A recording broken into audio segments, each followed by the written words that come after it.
Well,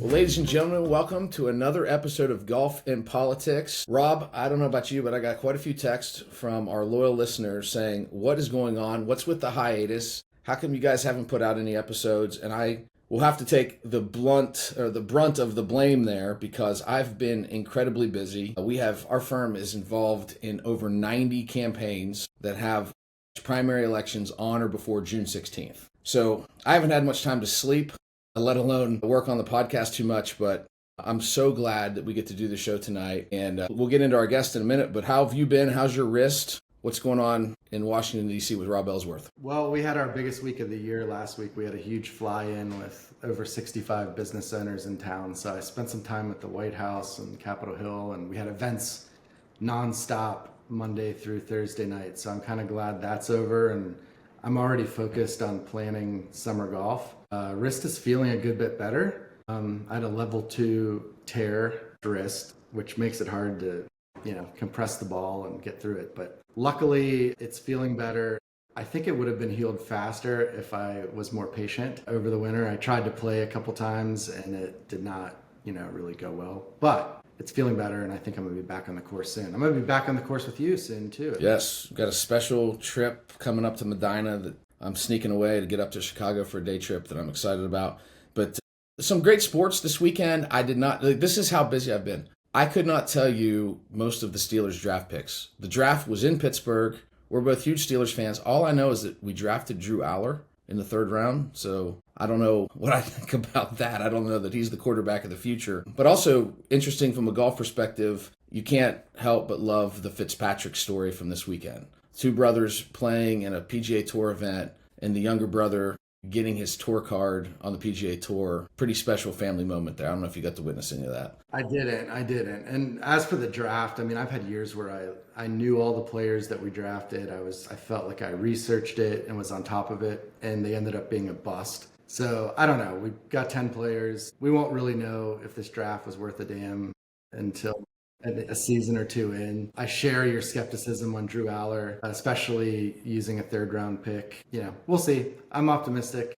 Blind faith. We traded a really good wide receiver for that 3rd round draft pick, so we'll see how that works out. I think it was more embarrassing having our entire management team on the phone with Makai Lemon as the Philadelphia Eagles called the Cowboys while we were on the phone with Makai Lemon and traded right in front of us to take him, and then they had no plan B in place. But yeah.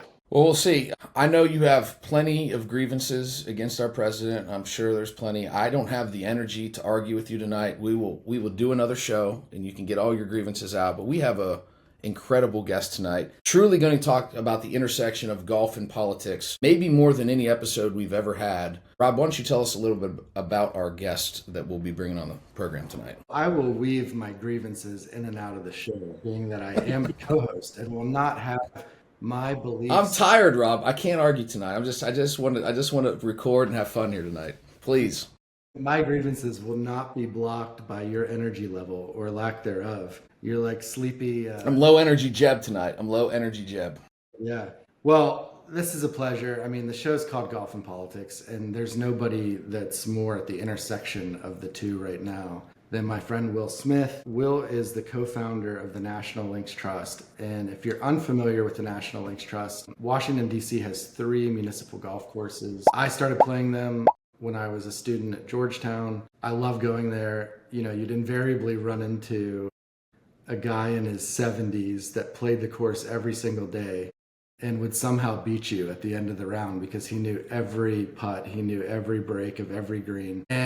But it was a great place for congressional staffers. I know you played at East Potomac Park while you were on Capitol Hill. I certainly did. And Will and Mike McCartan, his partner, put together a great organization to revive these. And very few people know the great history and legacy of these 3 properties, both from a civil rights perspective, but also from an architectural standpoint. They, I believe in the 90s or 1930s, this is a course that had a lot of the great features from the British Isles, and Will's work to bring together folks like Tom Doak and Gil Hands and Bo Welling to restore these, to bring them back to past grandeur, and also to keep them affordable and accessible is truly remarkable, and hopefully a model of what can happen in cities and communities around the country, to have a great meeting place for people of all walks of life, lobbyists and students to staffers and to local workers and laborers who can't afford to play most of the private clubs around DC. Will's also had major contributions to golf as a founder of the Outpost Club. They do over 70 events a year. It's an international organization of golfers who love architecture, love competition, love travel. He's also developed many of the world's best courses, Sabonic in the Hamptons, Hoopie Match Club, Ballyneal. I think I'm leaving a couple out, but it's a long list of his contributions to the game of golf. And he's been in the news a good bit lately too, unfortunately. But I'm a big supporter of what he's doing and want him to tell his story and pick his brain. So Matt, you have such an extensive background in the game and have made so many contributions. But why don't we just get started? First of all, thank you for taking the time to do this. My pleasure. But tell us, how did you get your start in the game? What made you have this passion for golf, this love for this game that drives us mad sometimes? Yeah. Well, first, I want to say I was excited to see the Steelers draft the running back from Navy in the 7th round. It's always great when a member of the service academy gets drafted and called up to the NFL. So I thought that I'm not sure how good he is. I know he ran up for a lot of yards this past year, but that was exciting. So I got into the game. I didn't grow up playing golf. Both my grandfathers played, but my dad really didn't. I played very little growing up, but right before college, I got the bug. Started playing with my friends from high school. We would go out every day in the afternoon in the summer and play. And just fell in love with it. And then I was fortunate enough to go to Yale, which has an incredible golf course, which Gil Hanse just redid. It's actually opening tomorrow after two full years, maybe even actually longer than that, I think, that was shut down. And that's where I fell in love with golf architecture. And after a couple of years working for Travel and Leisure Golf, I decided I wanted to get into golf course design and construction. I had some communication with Tom Doak and started working construction on some of his projects. Ended up getting a master's in landscape architecture from the University of Georgia and working on and off for Tom at places like Sabonic and Ballyneal, which you mentioned, Rob. And then I worked for Gil, worked for Tom Lehman and Chris Brands out at the Prairie Club, and worked for a few other architects, and then transitioned into the Outpost Club, the National Golf Society that Rob referenced, that we founded in 2010. Golf has been my life since I graduated college. It's been incredibly good to me. I've met such incredible people, traveled all over the world, seen amazing places, amazing cultural stuff. And part of the reason why I started National Links Trust with Mike McCartan was because I wanted to be able to provide that opportunity to more and more people, and make sure that the game that we all love isn't just a game for the elite. That there are these, excuse me, my dog's barking. There's these on-ramps to the game, which is what municipal golf is here in Washington, D.C. and throughout the country. It's just spending time outside in nature with friends and family. There's no real comparison to anything else in the modern world about being away from your computer, hopefully putting your phone away, and just really enjoying spending time with people in a beautiful place. It's the absolute best. I had a chance to go on actually 2 Outpost Club trips. One was a day tournament at Somerset Hills in New Jersey, which was just fantastic, extremely well run, great guys, great group of guys. If you really want to geek out on golf course architecture, I always find the Outpost Club trips to be the place to go, because this is the super high golf architecture IQ. I've also met a lot of friends in the Outpost Club on the trip to France that Colin Sheehan led, to Morfontaine and Chantilly. And unfortunately for the group, I had the closest thing to conversant French and was our unofficial leader around Paris and around the suburbs, and ordering and doing all the French is horrendous. But I was our leader in the land of the blind. But it was really a phenomenal trip. Tell us a little bit more about what sparked the idea to create the Outpost Club, and then what it's grown into today. Yeah, I'll try to be quick because that's not that long a story. As I said, I was in the golf course design and construction business. Colin Sheehan, who's one of my co-founders and Outpost, was in the golf course development business, sort of studying under Mark Parsonen of Kings Barnes and Castle Stewart fame. And we went to Yale together, and we always thought that the best way for us to potentially do our own project was to find the land, raise the money, do the whole thing ourselves. And when I was out building the Prairie Club out in Nebraska with Kyle Franz, who was the other shaper on the project, Kyle and I found a piece of ground out there not far from the Prairie Club in Dismal River and all of that. And I called up Colin and I said, hey, I think this could be a potential for us. And he came out with Quentin Lutz, our third founder, and they fell in love with the project. The idea then was to do a low cost, low dues membership that was geared more towards younger people, late 20s and 30 somethings. And where if you used it one weekend a year, you would feel like you got value out of it. The idea was maybe to do multiple destinations where you'd have a winter club and a summer club. And we thought maybe this thing out in Nebraska could be our first one. We put together a prospectus, put together a deck, tried to go out and raise money. And that was the fall of 2008. So just about the absolute worst time you could possibly be out trying to raise money for a remote golf course in Nebraska. And so we pivoted. A lot of people said, hey, we really like the concept, but this is not the right time. And, one of the things that we had in the deck was that, from the time you identify a parcel, option it, raise the money, get it permitted, build it, it could be 4, 5, 6, 7 years. And our concept was, all right, during that time, we were going to try to host events all across the country to A, sell memberships, but B, start building camaraderie amongst the people who had signed up for this. And then we realized that we really didn't need the golf course in order to do that. And so in 2009, we used our relationships in the golf industry to talk to a lot of great clubs and seeing if they would be open to sort of welcoming our members on the occasional basis for one-off golf or events. And our timing for that was pretty good. A lot of clubs were trying to figure out how to grow. They were hurting a little bit coming out of '08. And, this is a great way to introduce different people, new people to your golf club. And we launched in February 2010 in downtown New York, not far from where the USGA was founded 115 years before that.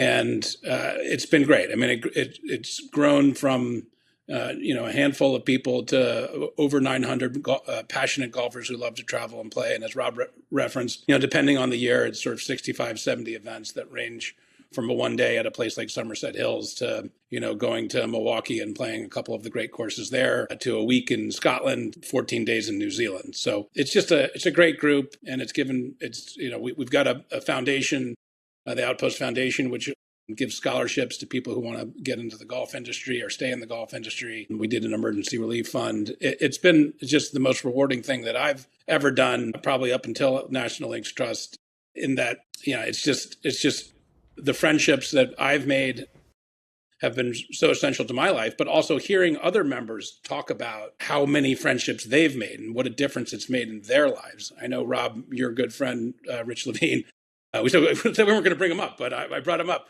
Rich and I are pretty different cats, and we've traveled around the world together, just having the best time. And it's stuff like that makes this game so special and makes the Outpost Club really a special place. And I met Rich on that trip to Morfontaine through the Outpost Club, and he's become one of my closest friends. And since that trip, we've played golf in Scotland, England. We've played in China.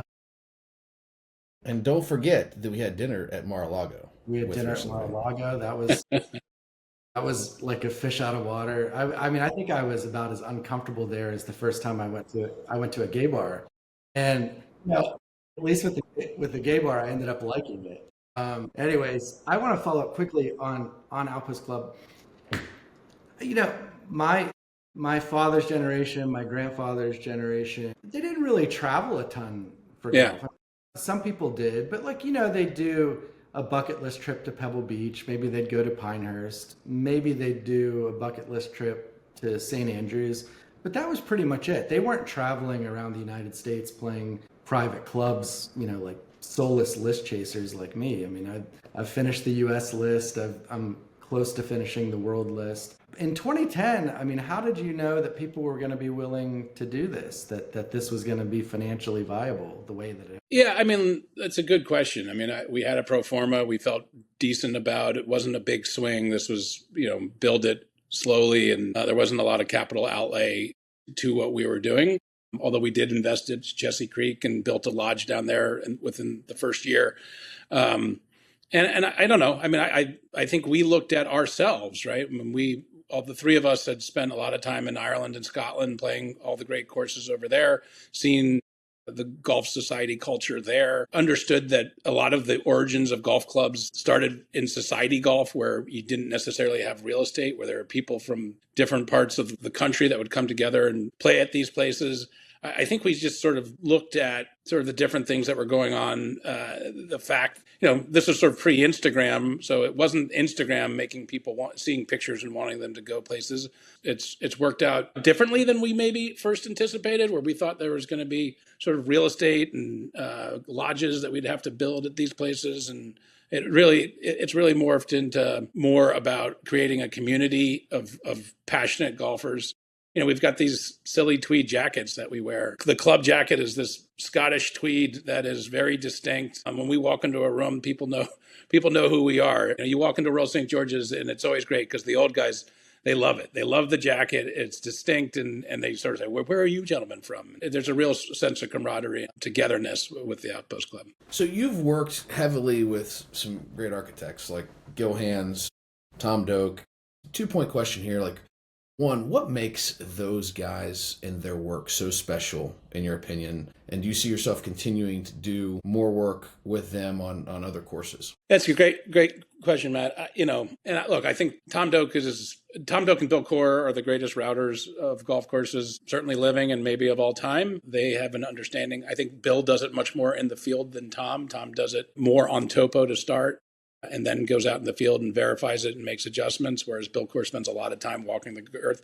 And that's just something that's you can practice it, but it is definitely like a skill that is pretty hard to develop. And so there's that. And then I think Tom and Gil also are great at attracting talent and nurturing talent. So I think both of them would be the first to say that they're only as good as the people who work with them. Gil's design partner Jim Wagner is as talented a guy in the golf architecture space as there is. And then there's so many other shapers and other people that Tom attracts and Gil's attracted. That's a big thing. And then it's the attention to detail. I think that last 5-10% really makes the difference between a good golf course and a great golf course. And those guys are willing to put in the time and the effort and make sure that they get it right. And the design build process, rather than designing on paper and then handing it over to a contractor who's more motivated by kind of moving fast and profit than necessarily getting the details right, I think goes a long way to making sure their stuff is, I think, head and shoulders above a lot of people these days, even though a lot of people are trying to do what they've done. And yeah, I love working with Tom and Gil. I consider them both friends, and it's always a treat when you get to collaborate with them. We had Jeff Shackelford on the show, and we spent a lot of time talking about what made the golden age of golf architecture, really in between the two world wars. Do you think we're in another golf course architecture golden? Yeah, 100% for sure. The quality of courses that have come online since, let's say, Bandon Dunes in 1999 is just it's wild. I mean, it's incredible. Will they all stand the test of time? I don't know, but I think there's been an incredible output of really great golf courses, and it's not just Tom and Gil and Bill and Ben. There are certainly others that are contributing to that at this point. Also, some of their work on redesign efforts of existing great golf courses, I feel, has been amazing. Yeah, and I can't imagine that is an easy thing to do. To take somebody's work, try to maintain the integrity of their original work, but make it better for the modern situation. I can't imagine that's an easy task. It certainly is not, and it's interesting, right? When I was sort of in the golf design and construction business, I think I did mostly for Tom, was more about trying to restore what the golden age architect that had designed it had put in the ground. And now I think certainly it's morphed a little bit into modernizing these courses while staying true to the essence of what those people created. And I think Gil and Jim are just so good at that. And that's why I think they've been chosen by places like Southern Hills and Wingfoot to update their courses, because those places want to host major championships. And, you have to modernize in order to do that for a lot of reasons. Is it hard to deal with greens committees who think they're experts?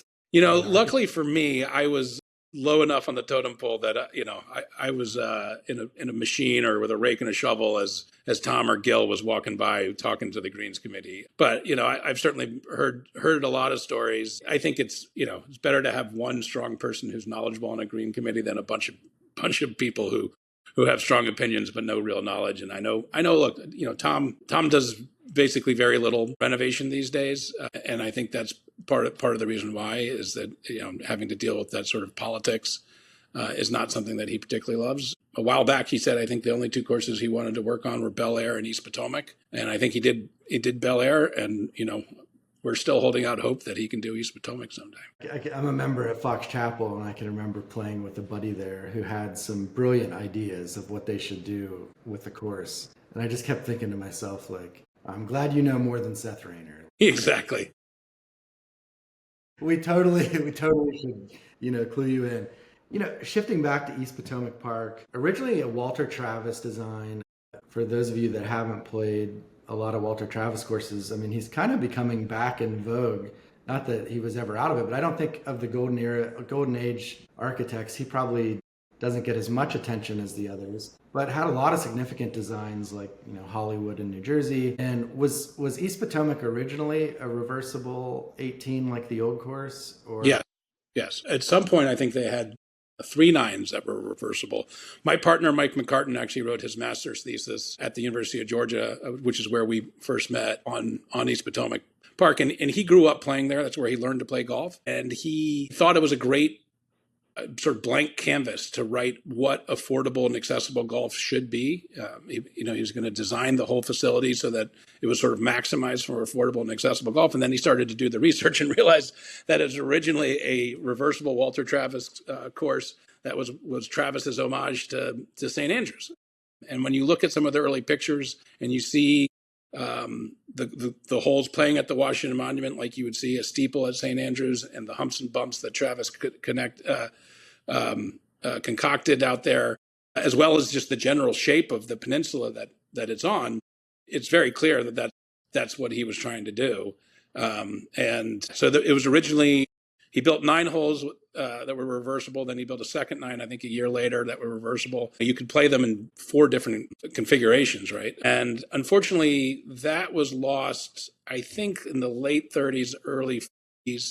I think they ended up dumbing down the whole place, removing some of like the really cool features and moving greens to other places just for sort of ease of setup and maintenance and all that sort of stuff. But yeah, I mean, it was his homage to St. Andrews. And, when we first looked at this, the National Park Service, the federal government owns these 3 facilities, they do a cultural landscape report on all the facilities. And I remember reading the CLR for East Potomac, where they give their guidelines, their treatment guidelines of what they want to see happen. The National Park Service wants to see happen at these facilities. And when they said that the blue course, which is the Travis course, should be restored in its entirety, and that the concept of reversibility should at the very least be explored, that was unbelievably music to my ears. And I remember calling up Mike saying, you got to see this. They want to do exactly what you had always hoped. And it was really exciting. And we worked with the Park Service to try to make that happen for a long time. And so, I mean, we've got an established architectural pedigree, but there's also a civil rights legacy. And for a lot of people who aren't as familiar with our nation's capital, a lot of civil rights history in DC. I think our population is still roughly 50% African American. Stephen Colbert once famously called DC a chocolate city with a marshmallow center. And I always love that line. And I love the culture of DC, the history of DC. And I don't think there's anywhere where that's more prevalent than Langston, a golf course. Can you tell us a little bit about the history of our municipal courses here in the district and their contributions to the civil rights movement? Yeah, I'll There are other people who are more familiar with the history who do a better job, but I'll do my best. The original course in DC was East Potomac, and then shortly thereafter, there was so much demand for East Potomac that they built Rock Creek Park Golf Course up in Rock Creek Park, and that was expanded to 18 in 1926. There was also a very rudimentary golf course right by where the Lincoln Memorial was in West Potomac Park, which is where black golfers, that was the only course that they were allowed to play. When Memorial Bridge was built, that golf course was shut down. And the other two courses were segregated, and there was nowhere for black golfers to play. There were two groups, the Wake Robins and the Royals. The Royals is the oldest black golf club in America, a continuous black golf club, and the Wake Robins were made up of the wives of the Royals, and they petitioned Harold Ickes, who was the Secretary of the Interior, I believe, at the time in the 30s, in order to have a golf course built that was specifically for black golfers in Washington, D.C. Not unsurprisingly, the land that was given to them was a city dump over in Northeast, right on the Anacostia River and Kingman Lake. That golf course was opened in 9, but because it was built on a dump, had incredible problems with maintenance and turf, and at that point was only 9 holes. And so in 1941, a number of black golfers said they'd had enough of this, and they went over to East Potomac and basically did a golf in. They refused to leave the golf course when told to do so, and eventually had a police escort and were able to play. And Ickes basically, I think the next day, declared that all federal golf courses on federal land needed to be integrated. And also, it took a little while, but that was sort of the momentum to actually desegregating all national parks lands across the country. It's really some of that momentum really started at East Potomac Golf Course. Before we shift into the politics, I mean, that's awesome history. Awesome history. It's incredible. It's incredible. And then just to finish off this just really quick, eventually Langston was expanded to 18 holes in the early 1950s. But really, since it opened in 1939, and has been the heart and soul of black golf, not just in the region or in D.C., but really across the country. Every significant black golfer, other than Tiger Woods and Barack Obama, has visited it over the years. Lee Elder, who of course obviously was the first black golfer to play in the Masters, actually managed it from 1979 to 1983. It's just an incredible place. And when you go there, you can feel the history. You can talk to the old timers who have been there for 50, 60, 70 years. It's a special place. And really going to Langston in the morning, one of my favorite places for breakfast in all of DC is the pancakes at Langston. Yeah, no doubt. I mean, I don't understand how they get them so buttery and fluffy. It's such a vibe in there. And then you've got these are also important things, great burger at East Potomac Park, great pancakes at Langston, and, things I care about. You've got a great logos, good merch. I think what you guys are doing is awesome. And, Matt, I'll let you take it from here. Yeah, I mean, just real quick, is there anybody that's written a book about the civil rights history in D.C. surrounding the game of golf? Does that exist anywhere? There is not a book that is specific talking about the civil rights history, but there's a woman who worked for the Park Service who actually, she worked for the Park Service. Her name is Patty Babin, and her job for a number of years in the run-up to issuing this lease that we won in 2020 was to research these golf courses. And she published this incredible book, I guess, called Links to the Past, which goes into deep history about all 3 golf courses. And obviously a good part of that is the civil rights element to it. Anyone who cares about golf, who cares about DC, who cares about the intersection of those two things, I highly recommend it. I'm not sure. I know you can find it online and download it. I'm not sure you can buy it and print it or buy a printed copy. But when anyone wants to learn about what's going on, it's the first thing I recommend. I think that my son and I will probably both get that book. It'd be a great one for us to read together this summer. Yeah. But before we dive too deep into the headlines surrounding the National Ink Trust and the political angles here and dealing with the White House, tell our listeners a little bit about the origins more of National Ink Trust and some of the progress that you have made up to this point and what the total vision was. Yeah. So Mike and I started National Ink Trust. I guess we started in 2019 when we knew this RFP was coming down the pike.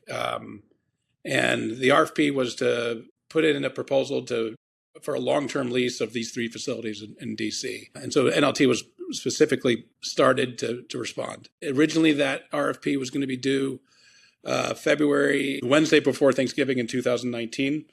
Luckily for us, they postponed it until February 28th, 2020. Mike and I, along with a bunch of other volunteer people who care about the game and care about DC, put together the proposal. We were very fortunate to have Troon Golf agree to be the day-to-day manager of these golf courses, because while we know a lot about golf architecture and construction and development, we don't have experience operating golf courses. And so Troon signed on to be our partner during the RFP process. Tom Doak signed on to do the renovation at East Potomac pro bono. Gil Hans signed on to be the architect at Rock Creek, and Bo Welling signed on to be the architect at Langston. So we had a great team. Mike Kaiser was involved in our bid. And so we I don't want to go too deep. There was another group that was interested in doing it. We approached them about partnering.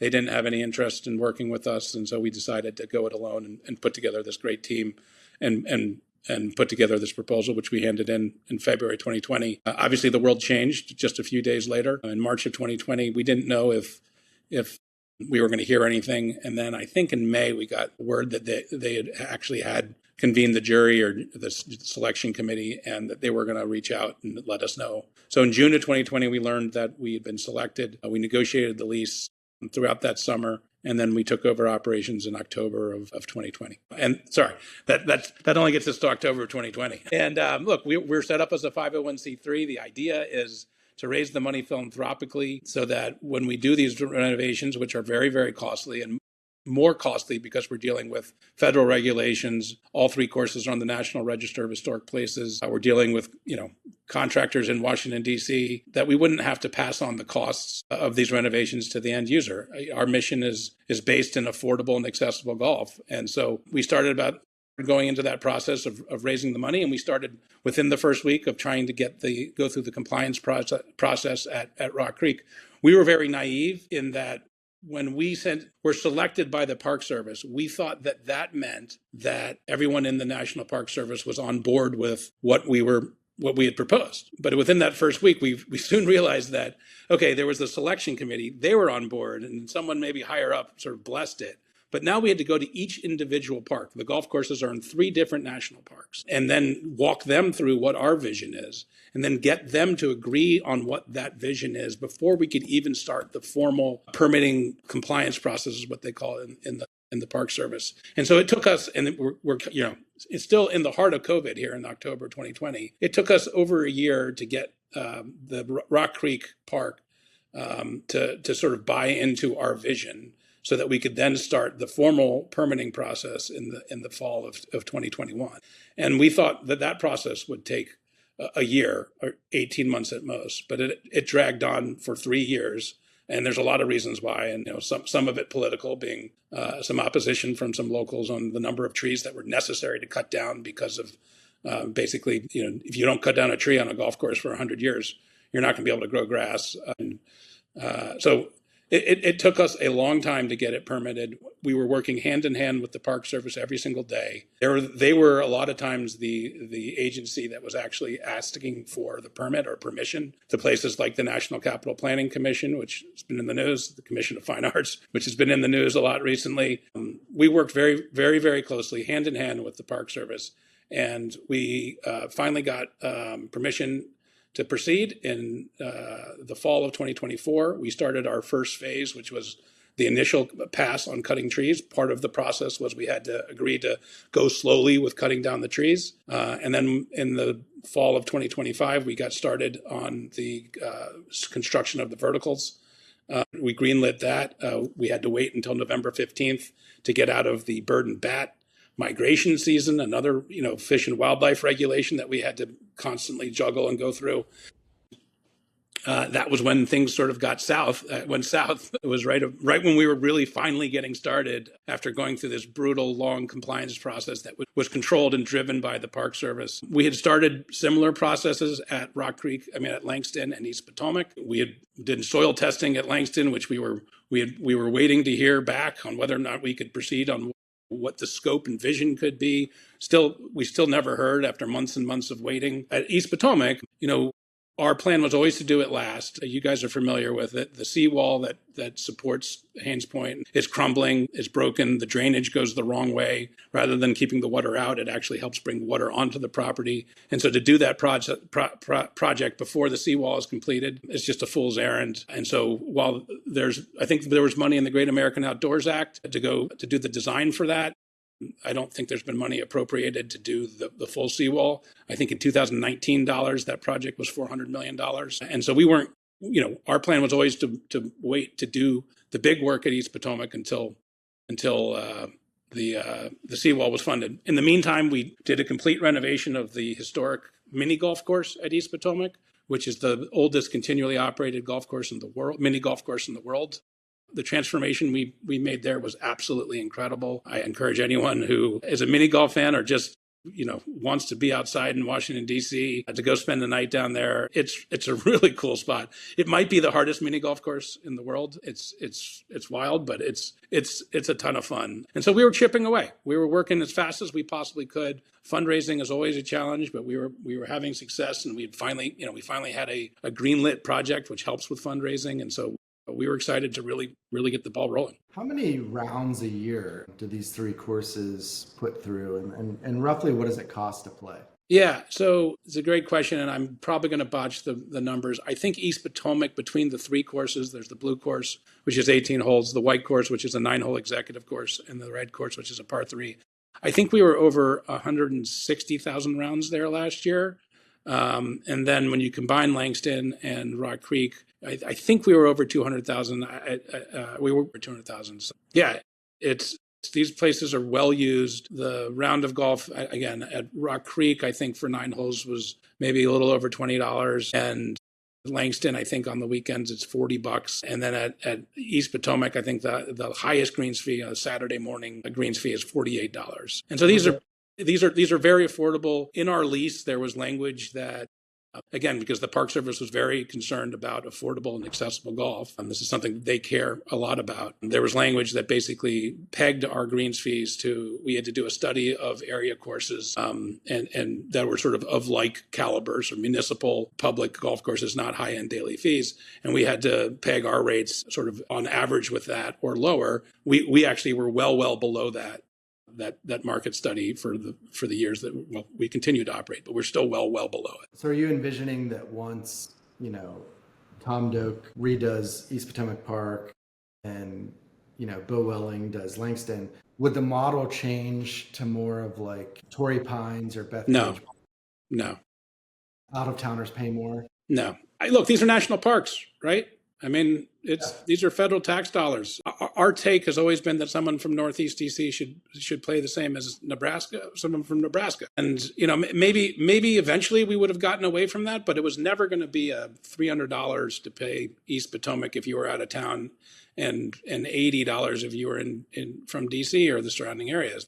I can't imagine we would have ever gotten to that point. And that was, I think people at the Park Service thought highly of the fact that we were treating all Americans as sort of the owners of these golf courses, as the stewards of these places. So that was never, there's nothing wrong with those models. It's just that's not what we envisioned. And would greens fees have gone up? Will greens fees go up eventually? Yeah, but the idea was, our language in that lease was going to prevent us from going higher. And again, our mission is to provide affordable and accessible golf and change lives by providing that access to the game. See, I like that model. I think the three of us should each pay $48 for 18 holes. But when Rich Levine comes to visit, we charge his ass $320. Well, he's gonna order like everything on the menu and taste it all. So we're gonna get his money one way or another. Top 5 burger. Exactly. Yeah. So it's no secret that these projects have attracted the attention of President Trump. And do you have an inkling of, how he became very interested in these courses, and when did you find out that he had a desire to take over these projects and cancel the lease with National Links Trust? So I'm going to go back a little bit. In the beginning, you guys talked about how there's no one better position to talk about the intersection between golf and politics. Before we started recording, I was telling you guys this. National Links Trust is not a political organization. The great thing about these courses is that there is no politics out there. You can be a Hill staffer for Ted Cruz and a Hill staffer for AOC and come together and play and enjoy your time together. This is maybe the one place in Washington, D.C. where people come together and politics really doesn't matter. And that's the way we ran them. That's the way they've, I think, always been. And so, sort of this introduction of a political element to what's gone on in the last 6 months is really sad. And it's really against what the history of these places has been. First, recently we actually learned that the president back in his first administration had inquired about East Potomac. So this has been on his radar for quite some time. But more recent history, we received outreach from a member of the administration last spring who, and I think this person really does care about affordable and accessible golf. And so we sat down with him and he talked about how the president could help with fundraising, and he in his role at the Department of Interior could help expedite some of the permitting and compliance process. And so we met with him sort of on a monthly basis in the spring and summer last year. And then, again, this has been reported in the news. He, along with Secretary Burgum, presented the president with a plan on August 1st of 2025. And at that point, I think that's when the president's interest was more than piqued. Sorry, guys. The president's interest was more than piqued. From we understand, he became very interested in the process. There was a lot of back channel discussion about potential ways to work together. We were very open to working with the president. Why wouldn't you be? I mean, he has the power to move mountains, and our as I've said a number of times, our mission is about affordable and accessible golf, and that's what we as stewards of these places, we wanted to make sure that continued to be the case. And unfortunately, I guess those discussions broke down, or there really wasn't even that much back and forth after that August 1st meeting. And we were told basically the end of October, we were sent a default notice. This was in the 5 years of working with the Park Service, no one in the NPS ever had any issues with our performance under the lease. It just wasn't a thing. We were told we were in default. We were given a default letter that was 2 sentences long that didn't provide a way for us to cure it, didn't have a cure period. Again, all of this has been reported. And while we had discussions with them through our lawyers in November and December, we were terminated at the end of the year, basically. What is at least from what you can glean, the president's vision for the courses? And is there a way to sort of work together? The president slapped his name on the Kennedy Center. He's currently apparently building an above ground pool between the Lincoln Memorial and the Washington Monument. Is there a way to just build this guy a statue on the golf course, name it after him, and move on? Or does he have a totally different vision? Well, it's been reported, and he has said it. His vision is to create a course that could host the Ryder Cup, and it would be incredible if you could host a Ryder Cup and have a course that was affordable and also respected the history of the Walter Travis golf course. So, East Potomac is a very landlocked, it's very isolated. It's only about 200 acres total. The vision for it, I think, isn't based. You would have to do a lot of stuff to that peninsula in order to create a golf course capable of hosting a Ryder Cup. I think, again, the administration has made comments about DC golfers having a lower greens fee. They didn't say an inexpensive greens fee. They said a lower greens fee than others. And we were encouraged that last week on the Hill, Secretary Burgum made a commitment to affordable and accessible golf for all 3 facilities when asked about them. I hope that commitment is real and stays true. But yeah, I think his vision for East Potomac is something very grand. If you look at his history of operating golf courses, it's not affordable and accessible. Those are not words that you'd use. Well, you also have to think, Burgum's a billionaire. His definition of affordable might be different than ours. But is there anything that we can do that people who care about municipal golf and people that want to see this as a model in other cities, that we can do to try to apply pressure to get this right? Yeah, I don't know. I mean, look, we've tried so many different ways to start a dialogue with the administration. We think we can be part of the solution here. We don't think that we're that far away. The president's focus is clearly on East Potomac.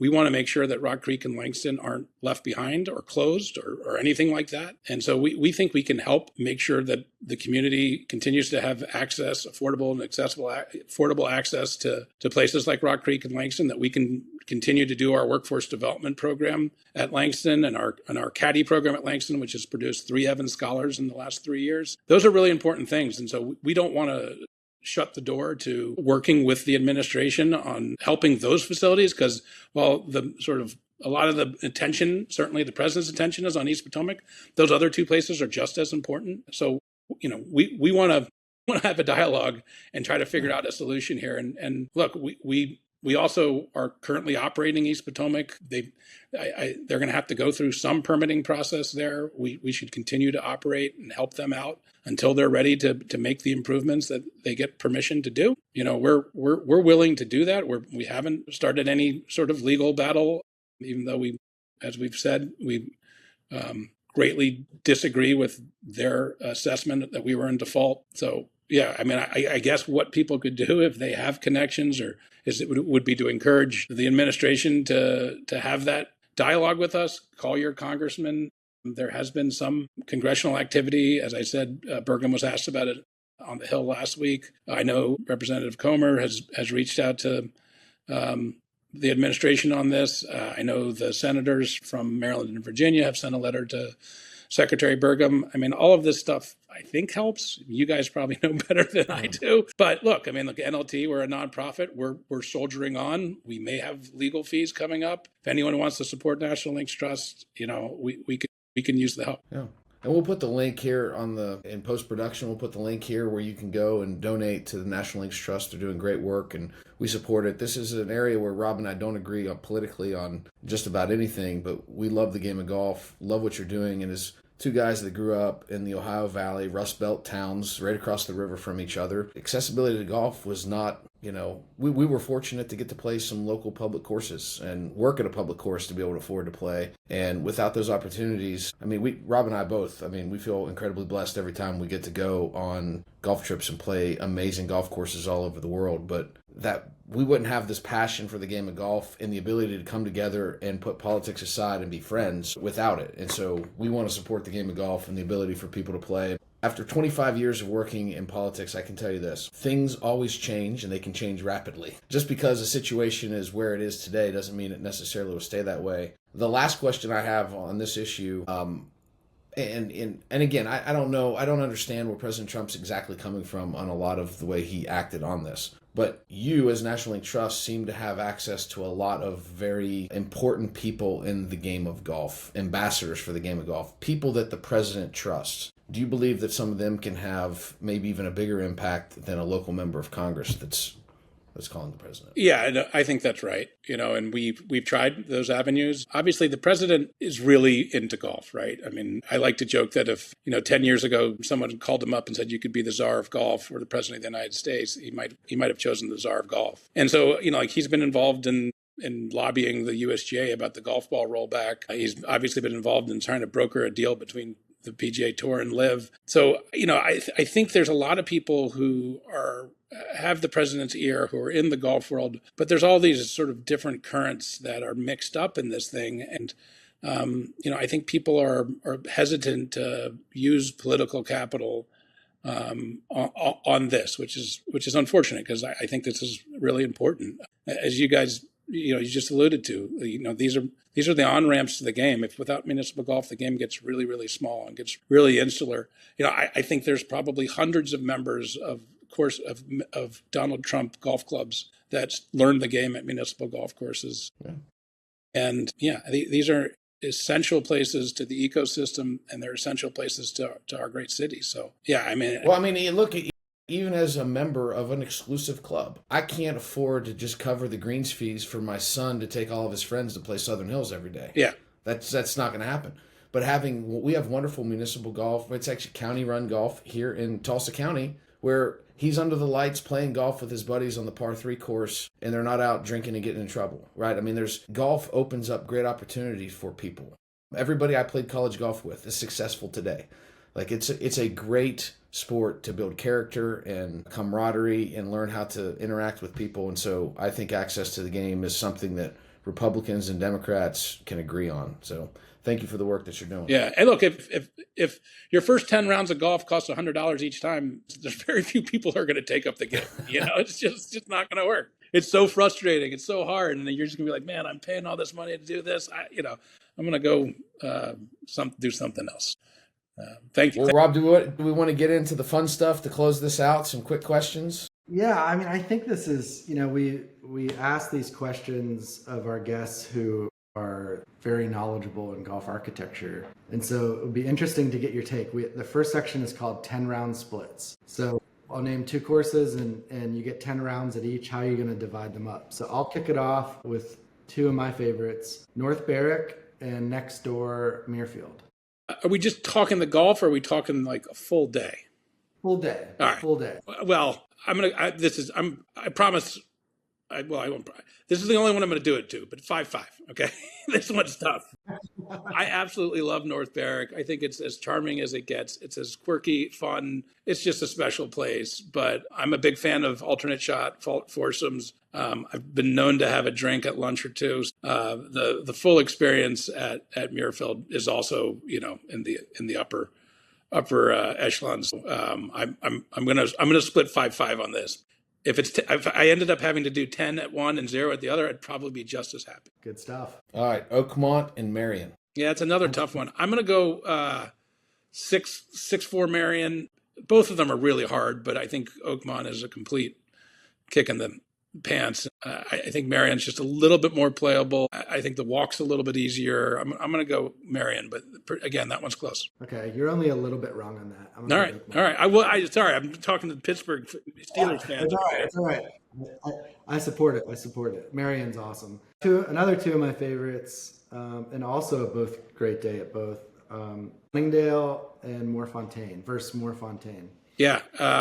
That's another really tough one. I'm going to go with Sunningdale 7-3. You get 2 courses at Sunningdale. You get at Moorfontein, you get the extra 9, which is as charming as it gets. Really great food at both.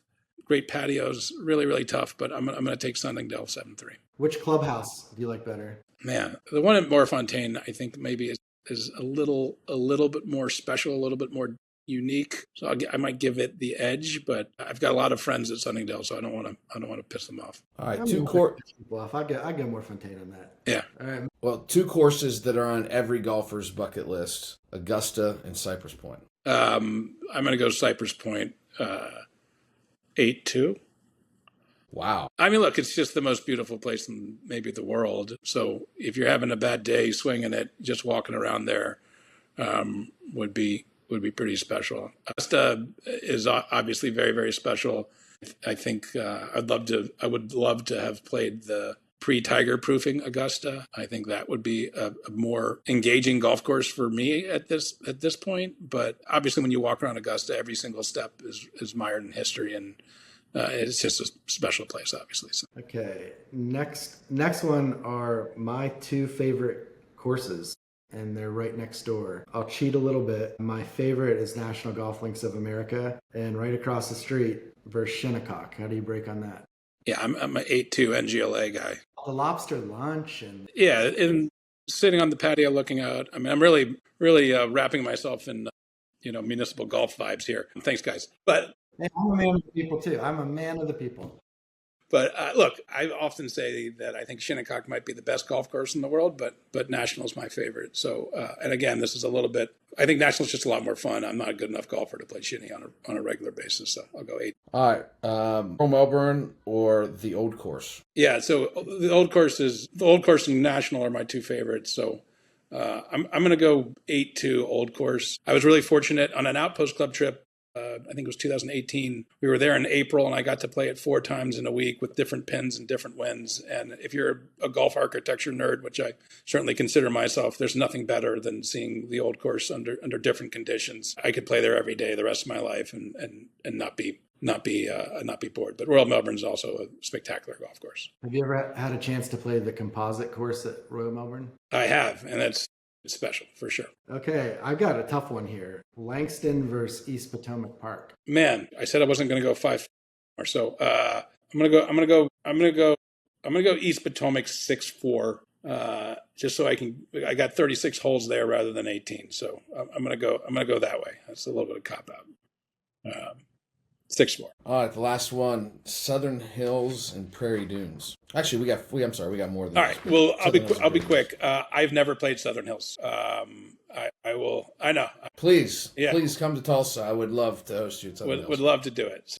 But I will say I love Prairie Dunes. I think it's a special place. So I'm gonna go 6-4 Prairie Dunes just because I don't know what I'm missing. And I cannot wait to bring you to Southern to change your mind. Yeah, and look again. I think Southern Hills, from what I've seen and read, it's a championship golf course, and I tend to favor quirk and a little bit more of the links style, and I think Prairie Dunes falls in that camp. So. Yeah, Prairie Dunes is fantastic. Rob and I actually played it together almost 2 years ago, and awesome. I was in the Gunch quite a bit.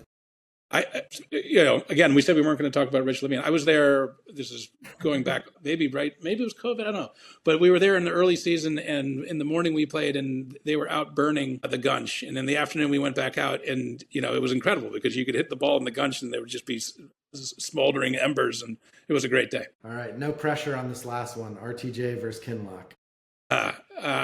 Man, I'm gonna go 6-4 Kinloch. I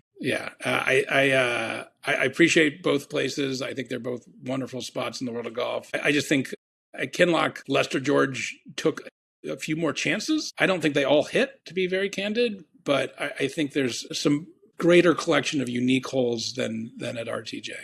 But both great spots. Hey, if you like lots of split fairways, and I like some of them. I don't like all of them. And a shuttle cart from the 9th hole to the 10th tee, and the halfway house is a decent spot on that shuttle cart. But yeah, it is. They're both great places. All right, shotgun 9, rapid fire. What club or course has the best food in the world? I mean, the pancakes at Langston, right? Yeah, I like it. The pancakes at Langston are hard to beat. Other than that, a Hoopy, the food program there is next level. Also want to give a big shout out, I guess, to Royal St. George's. I think that's the best lunch in golf. Pro tip, ask for the Dover Sole. It's special. All right, top 5 favorite overall golf experiences in the world. Man, a Hoopy, combination of golf, hang, and food. Really, really good. We touched on National before. I think that's got to be in there.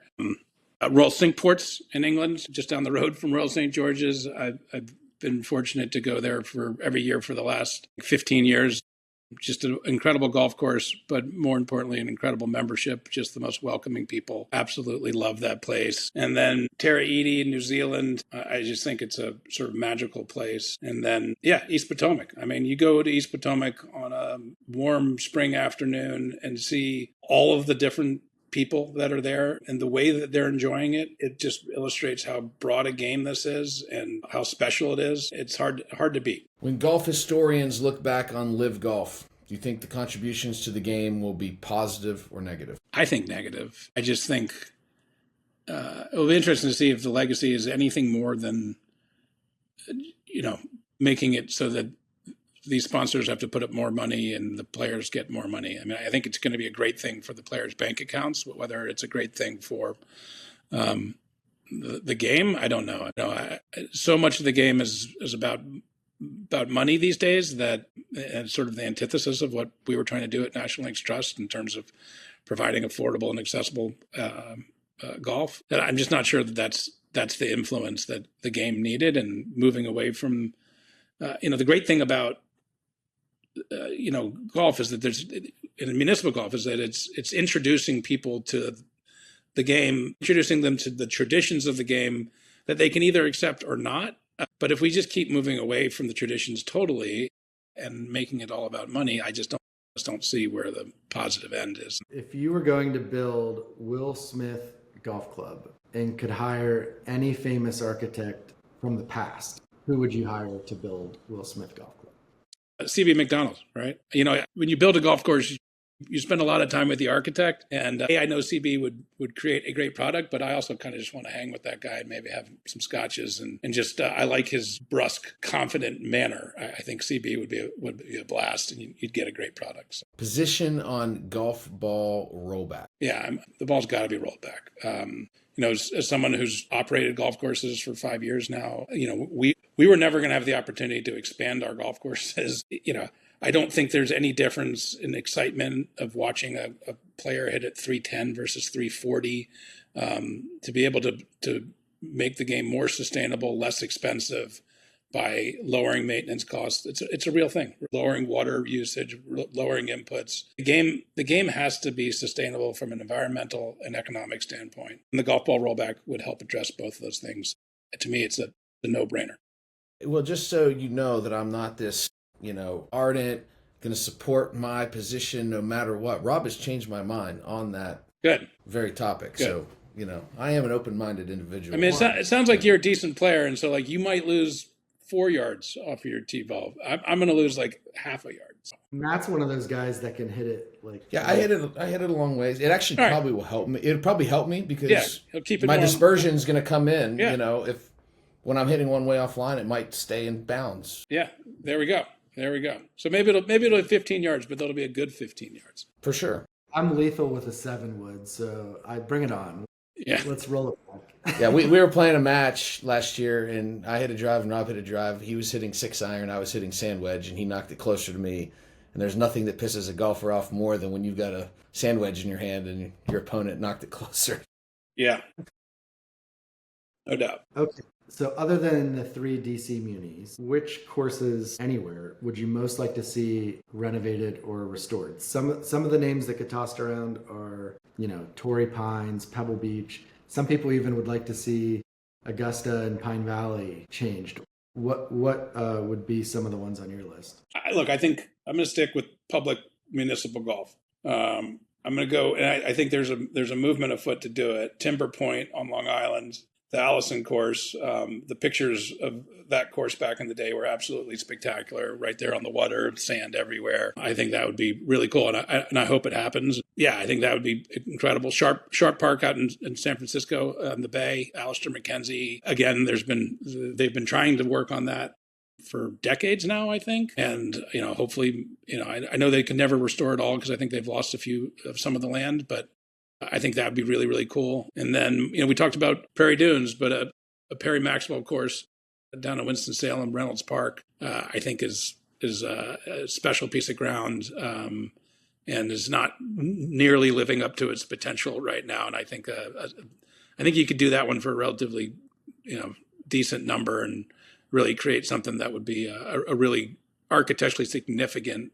public access, relatively affordable golf course. I want to add one municipal course. I spent, I think, 5 or 6 birthdays in a row playing Montauk Downs. Nice. And I love that place. I mean, I know it's, a different era, the dark ages, if you will, of architecture, but I just feel like it's a special place. I love being there, and I have a lot of good memories. So I'll throw in Montauk Downs. It's a great piece of ground. Soils are great out there. I think that it has a lot of potential. You'd have to peel back a lot of vegetation, but it's got a lot of potential for sure. I don't know if that's a restoration, honestly. I think that might be that'll be a renovation. Yeah, renovation. Yeah. Yeah. Who is an up-and-coming golf architect that we should keep our eye on? I mean, up-and-coming is a relative term, right? I was actually just down in Aiken, South Carolina on Friday touring the 21 Club I was walking around with Brian Schneider, and we were being showed around by Brian Zager. I think most people would know who Brian Schneider is, of Old Barnwell fame, and now doing New Holland and the second course at Old Barnwell, and worked for Tom for many, many years, has been involved in countless great projects. So I guess he would, because he's not that well known and he's just getting his shot to do new courses, he might be a relatively unknown or up and coming. And then Brian Zager is a guy who helped figure out how to create the landforms at the Lido Club for Tom Doak, started his golf course design career building video games, and helped Tom create the samples that he used at Hourglass, the one in Florida. Fantastic article in Golfer's Journal. I think the last episode of Golfer's Journal about him. Yeah, and like, you know, what he's doing at 21 Club is pretty wild, and I think using sort of modern technology and a different way of going, that's really cool stuff. But you know, there's a lot. You know, I've known Kyle Franz we helped build the second course at Stonewall together back in 2002 with Kai Golby and Brian Schneider were both on that crew as well. They were sort of the lead shapers. And Kyle is an incredibly talented, super detail oriented, obsessed with getting things right. Again, not a spring chicken anymore, but still sort of getting his start. So I'm looking forward to seeing more work from Kyle as he matures and maybe doesn't put quite as much into every single project and shows a little restraint. He's an incredibly talented guy. There are a bunch of guys who are getting their shots now, and it's really great to see. We're going to have a golf architect on soon, Kyle Phillips. Yeah, absolutely. I don't know Kyle personally, but loved his work at the Cal Club. Played a number of his courses all across the world. Incredibly talented guy. Kyle Franz and George Waters were the shapers on the Cal Club job, and Kyle's great. Looking forward to seeing more of his work. I know he's doing a lot of stuff internationally and some stuff in New Zealand, which looks really cool. And he's redoing the European club. It's going to be renamed to British Bay, so that'll be cool to open up next year. All right, 9th hole in the Shotgun 9. This is a question we ask every guest. Tell us your dream foursome. It could be alive or dead. Must have one pro golfer, one politician, and one celebrity. All right. Arnold Palmer, right? I mean, you know, that's not just for the Pittsburgh you guys, but I slighted Oakmont with the Marion, but now I'm going to go Arnie. I mean, just, you know, it would just be cool to be out on a golf course with a guy that cool, right? So I'm going to go Arnie, politician, JFK, but only if he's got the convertible cart riding around. Like, that's got to be the look that he's rocking. And you know, if I wanted to go like just all swagger foursome, and that would be obviously the very weak link on that. Maybe. Well, how about this? I'm gonna switch it up. I'm gonna go with Will Smith. I'm gonna go with Will Smith foursome with JFK and Arnold Palmer. I don't know. That seems like a good time to me. Do you ever get confused for the other Will Smith? I show up at places and people get disappointed. I think at Sage Valley, like that was probably the pinnacle, where the guys out front were pretty sad. That it was not that Will Smith. Would you ever slap Chris Rock on an award show? My phone blew up when that happened, I'll tell you that. That's good. Well, first of all, Rob, it feels good to be back. This has been great. We could not have asked for a better guest for our first episode back after about 6 weeks hiatus. Will, thank you for being so generous with your time. Please tell our listeners, though, how they can support the National Links Trust, and we'll put it up on the screen as well. Go to nationallinkstrust.org. Please, you know, read up on what's going on, what we've been trying to do.